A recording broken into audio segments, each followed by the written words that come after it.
Bom dia ao senador, aos integrantes da mesa, professora Martinha Claretti, Cláudia Dutra,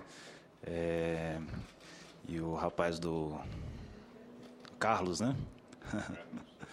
Carlos Edmar. Ok. A quem cumprimento também todo... ok, Cláudia Grabos. Okay. Quem eu cumprimento todo o público aqui. Estou aqui representando, como bem falou o senador, a presidente da Federação Nacional das APAES, professora Aracide Maria Ledo. E vou aqui compartilhar algumas... inicialmente, a minha metodologia trata de trazer alguns dados da educação de maneira geral, para depois especificar na questão da educação inclusiva / especial, e depois irei comentar de maneira mais pormenorizada essas questões que nos levaram às grandes mobilizações nacionais, os movimentos das APAES, Pestalozes, da UNCB, da FENEIS, que são as grandes maiores organizações, né, de pessoas com deficiência do Brasil. E as nossas requisições referentes ao Plano Nacional de Educação. Então, inicialmente, eu trago aqui alguns dados do Censo Escolar 2012, né? E, posteriormente, trarei os dados preliminares do Censo Escolar 2013, que foi publicado em setembro desse ano, em Diário Oficial. Sendo que os dados do Censo Escolar 2013 ainda estão sujeitos a modificações, porque ainda não foi publicado o relatório final do censo, né? Que deve ser publicado aí a final desse ano, início do ano que vem. Então, de 2010 a 2012, sendo que em 2010 o número de matrículas na educação de forma geral era de 43,5 milhões. Né? Já em 2012, esse número diminuiu para 41,1 milhões, o que representa uma redução de aproximadamente 5,5% no total de matrículas em 2 anos. Sendo, então, um total de 2,6 milhões a menos de matrículas. Caso os dados do Censo Escolar 2013 confirmem essa estimativa, a evasão escolar de 2010 a 2013 será de 6,5%. Se considerarmos apenas o recorte do ensino fundamental, a queda no número de alunos é ainda maior, sendo que em 2010 o número era de 26.675.320 estudantes, já no censo 2012 registrou 975 milhões de estudantes.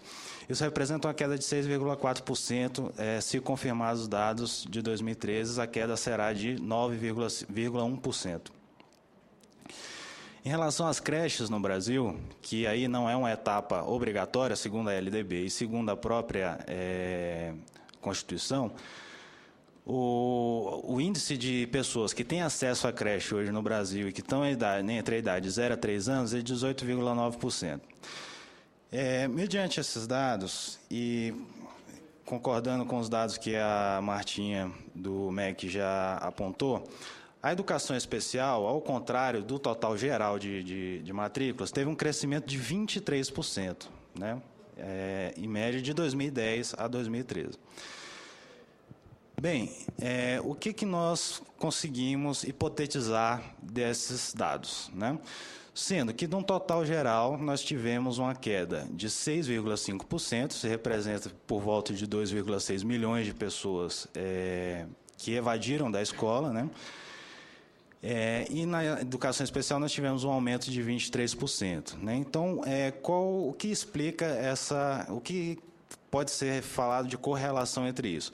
No nosso entendimento, entre essas pessoas que saíram da escola, tem pessoas com deficiência.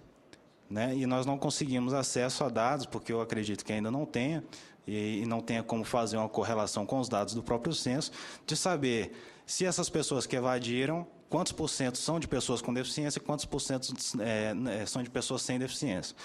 Então, a gente reconhece que todo o esforço do Ministério da Educação e do Governo Federal em relação à educação inclusiva, que inclusive a Política Nacional de Educação Inclusiva foi lançada dentro de um Congresso Nacional das APAES, com a presença do então ministro Fernando Haddad, e foi aplaudida de pé. Né? Então, as APAES nunca foram contra a política de educação inclusiva no Brasil. Muito pelo contrário, foram entusiastas, participaram de seminários, fizeram proposições e ajudaram a construir a proposta.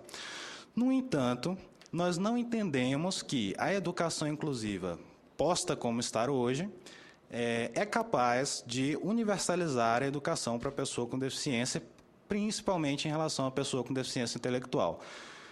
É direito da pessoa ter acesso à escola, seja qual for a sua deficiência, seja qual for... e aí não cabe nem falar em grau, porque como é que a gente vai definir o grau de uma deficiência? Isso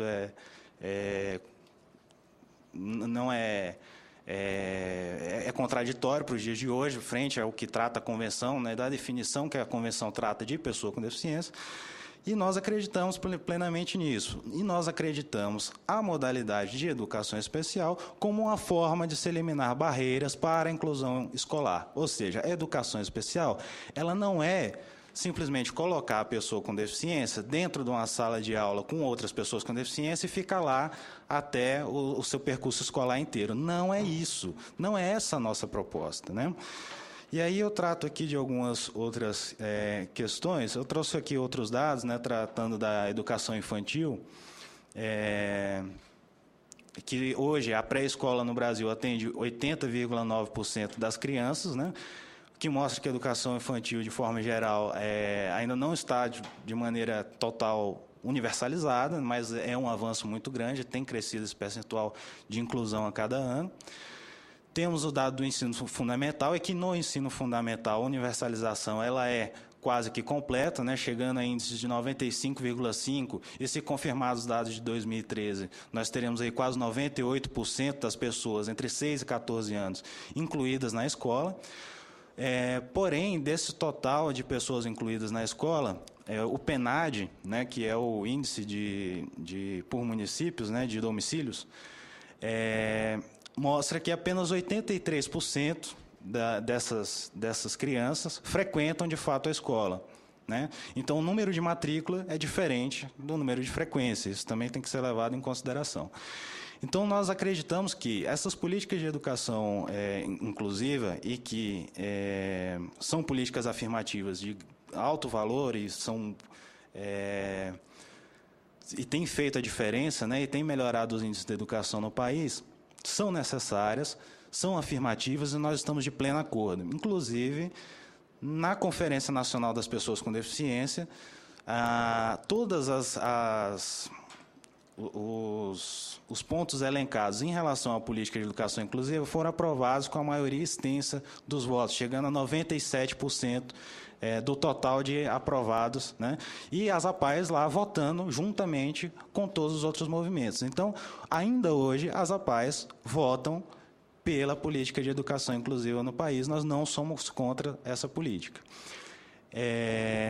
E essa política tornou a escola acessível. Hoje, as pessoas com deficiência acessam a escola, né? Elas têm acesso à escola e os índices têm mostrado isso.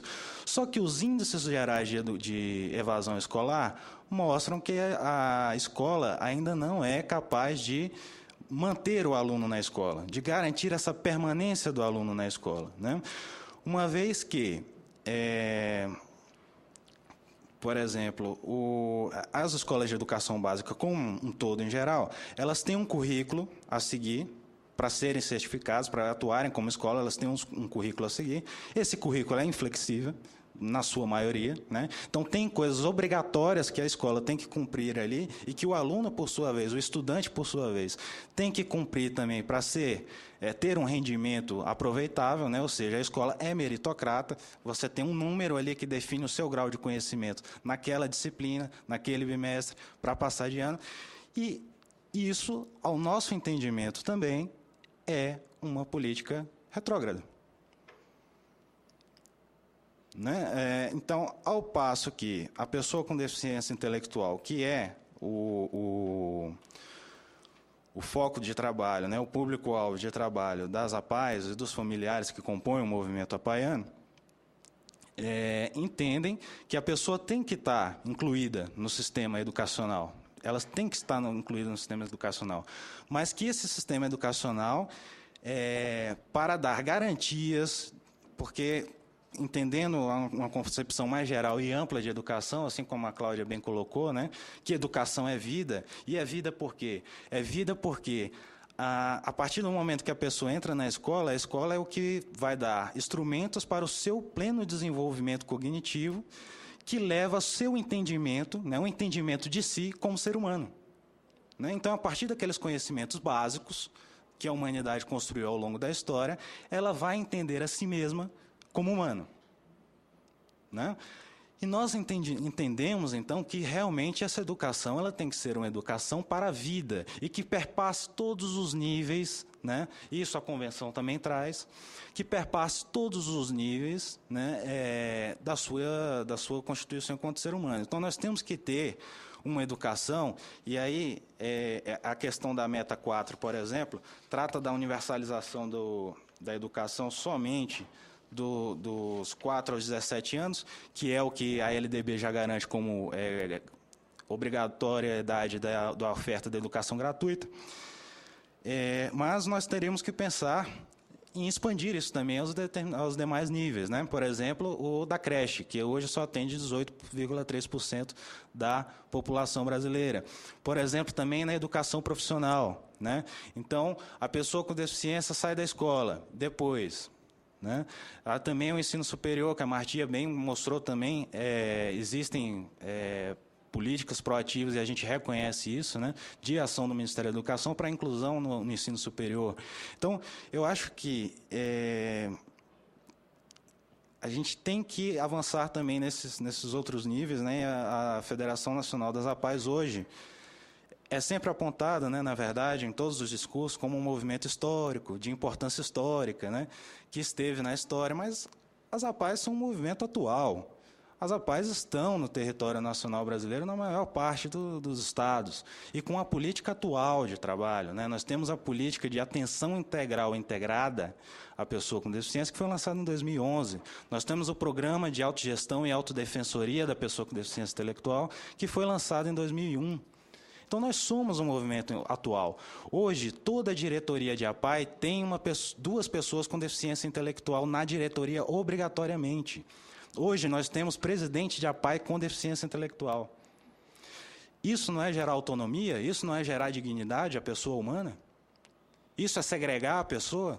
Isso não é gerar que ela possa, por exemplo, ser um gestor de entidade?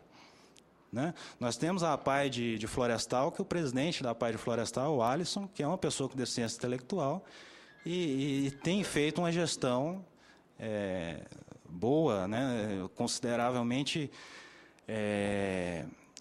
boa e muito elogiada pelos seus pares e pelos pais e pelos familiares que compõem a APAE, né? Então, nós somos um movimento atual e nós estamos dispostos a sentar para negociar, para debater e para discutir essas questões da política, né? Então, qual é o ponto de discordância? Né? O ponto de discordância é que nós entendemos que nós estamos sendo descaracterizados como escola,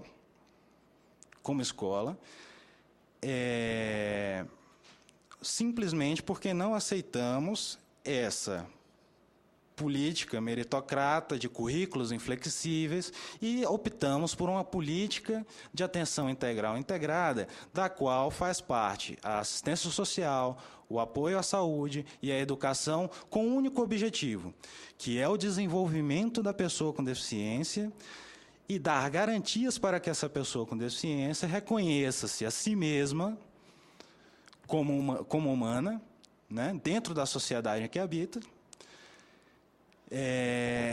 com autonomia, com dignidade, com participação, né? Por exemplo, nós fizemos um estudo agora recentemente a respeito da rede de apoio, a rede social da pessoa com deficiência, né? E num estudo piloto, a gente conseguiu identificar que a rede de relacionamentos de uma pessoa com deficiência intelectual não passa de 20 pessoas em média, né? E agora nós estamos tentando articular possibilidades de ampliar essa rede social da pessoa com deficiência intelectual, né? Agindo nos diversos setores da sociedade, né? Na questão da representatividade. Hoje, a gente tem como orientação para as APAES que participem dos conselhos de defesa de direitos em seus municípios e em seus estados, e que lá representem pessoas com deficiência, né, que elas mesmas possam ir lá e possam ter voz dentro desses conselhos, né? Por exemplo, no Conselho Nacional de Defesa dos Direitos da Pessoa com Deficiência, o CONAD, o nosso conselheiro é o Adnilson Marins, que é ligado à APAE de Patos de Minas e é uma pessoa com paralisia cerebral, que nos representa no Conselho Nacional.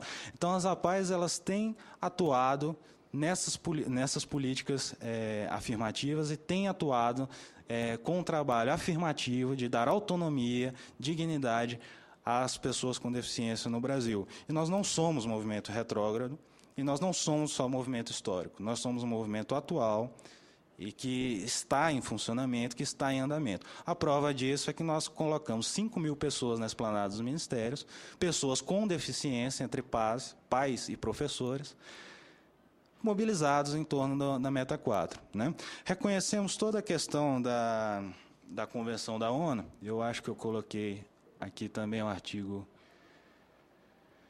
24, que reconhece, então, o direito da pessoa com deficiência à educação, para realizar esse direito sem discriminação e com base na igualdade de oportunidades, os Estados pares devem assegurar o sistema educacional inclusivo em todos os níveis, bem como o aprendizado ao longo da vida.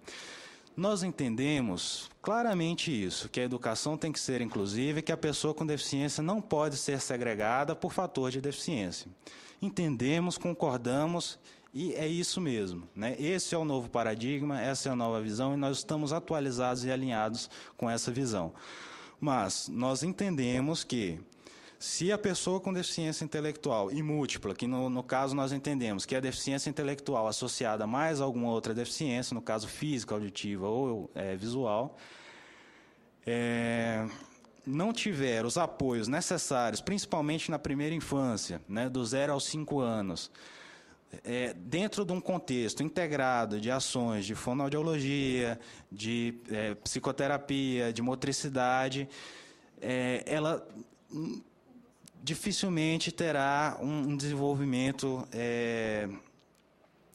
tão mais simples, né, mais simplificado em relação às outras etapas do ensino escolar obrigatório. Né? Então, o que nós viemos propor é um modelo de educação que se adeque às especificidades da pessoa, né, considerando que a pessoa humana e as suas especificidades devem ser consideradas em todo e qualquer contexto.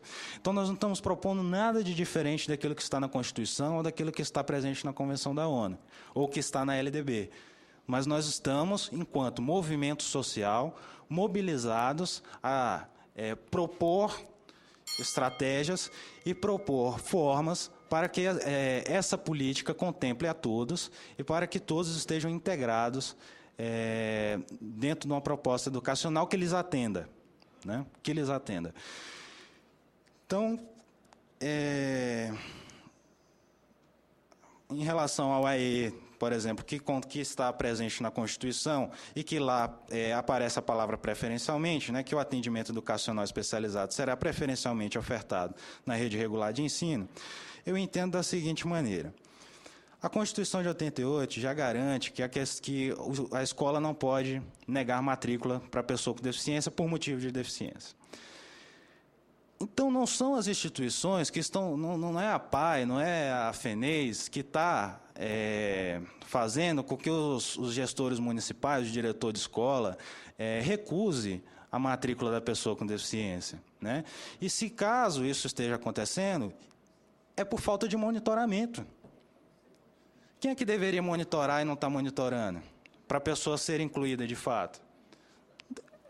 Eu não vejo lógica de responsabilizar a instituição que está fazendo um trabalho específico com a rejeição do diretor de escola ou do gestor escolar e não aceitar a matrícula da pessoa com deficiência. Uma coisa não tem ligação com a outra, ainda que o gestor queira responsabilizar a instituição, dizer que o menino tem que ir para lá e não na escola.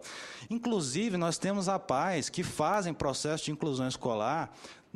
Todas as APAEs que atendem na área de escolar fazem processo de inclusão escolar. Né? Então, atendem o aluno naquela etapa que entende-se que seja necessária e adequada para ser atendido ali, para que ele tenha um pleno desenvolvimento, um desenvolvimento mais adequado, e depois encaminha para dentro da escola. Caso a escola não queira receber, a APAE busca os sistemas que estão disponíveis para isso, para poder forçar o gestor a receber e fiscalizam para saber se a pessoa com deficiência está de fato incluída ou se ela está somente ali cumprindo matrícula, né?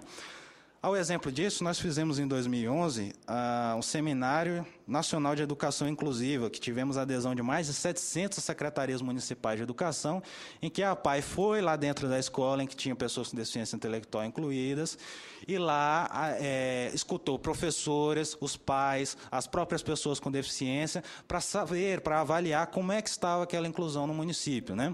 Agora, para 2014, nós vamos voltar com essa proposta, né, que tende ainda a monitorar essa situação da inclusão da pessoa com deficiência no Brasil.